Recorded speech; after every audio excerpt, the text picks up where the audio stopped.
damay laajte rek léegi daal ndax Sénégal dafa am ay enquêteurs yoo xamante ni bokkul ak ñi nga xamante ni ñoom la ko yoon jagleel parce que kaawu Aziz Dabala ak Wali ginnaaw information yi nga xamante ni ñi ngi koy joxe te ñi ko war a joxe fu leer la ñu sukkandiku ñeneen ñi nekk ci internet bi ku nekk jël sa temps naan lii naan lii naan lii ba mujj gi sax ñi leen topp dañuy mujj a jaxasoo donte nag nit ku nekk yaa moom sa ngëm waaye information yi nga xam ne ñi ngi koy joxe yu wér yi ñi nga xam ne ñoom ñoo téye dossier yi ñoo siy wax mais da ngay gis sama classe gi nekk ci net bi waaw nii kenn doon interview diw moo ko wax lii diw moo ko wax laa gars yi nañu moytu yooyu nañuy moytu yooyu beneen bi si topp Sénégal léegi témoin yi sax wóorul bu mbër amee ndax fi mu ne nii ñi nga xam ne ñoom ñooy nekk ci net bi di topp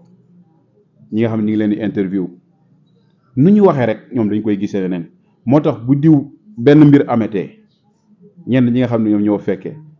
nañuy maandu wala ñu xam lu ñuy wax même boo xamee li ngay wax sax am noo waxee boo seddee naan waaw moom kay nangam ñu ne kii nii de nu mu noppee mooy loolu li ko waral nag mooy fee yu bëri dafay am ñu daan rey ay nit ñëw jël micro di seede fekk ni ñoom la moo tax nag bu problème yi amee lii nii mën na leen a servir leçon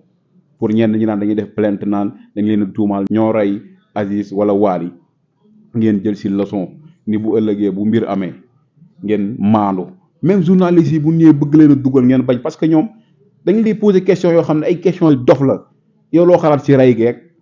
ki ñu rey noo ko gisee nangam ak nangam yow nga nekk fa di wax après nag ñu ne voilà kii ak lii la encore une fois mënuñoo nekk ci réew moo xam ne ay millions personnes lañ ku nekk tiim sa micro di ratatatatat di wax mel ni affaire yi yow yaa ko fekke donte mbir bu amee nag ku nekk mën nga joxe sa analyse mais nañ bàyyi enquêteur def seen liggéey ñun liñ ci war a mën a am mooy lan joxe information bu mbir amee si di publier ñu jël loolu nettali ko def signature ni site sangam moom moo joxe information bi mais yéen a ngi jaxe si nit ñaa nekk si live yi di wax lu ne